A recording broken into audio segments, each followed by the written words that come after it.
Hello everyone, today I'm going to demonstrate how to control a robot using a wireless handle.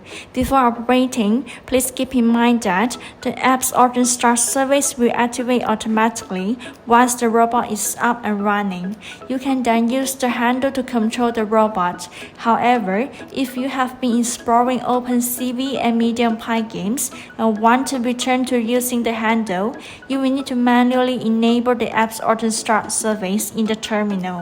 One important note, the wireless handle has compatibility to connect to various robots, so it's crucial to ensure there are no other robots nearby when you are using the handle to control a JetAcker. Alright, let's get started. Begin by turning on the wireless handle. When the indicator turns green, it signifies a successful pairing with the robot.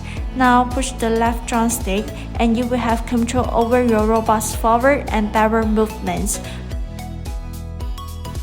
For turning, simply manipulate the right joystick and keep in mind that JetAcker features an uncommand steering structure, which means you will need to use both joysticks to make it turn smoothly, just like this.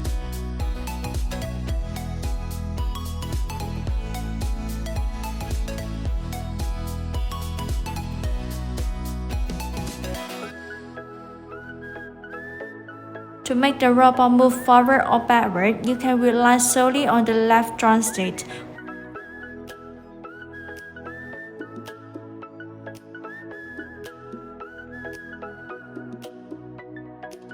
One more important thing to note, if there's no activity on the wireless handle for 5 minutes, it will automatically enter sleep mode.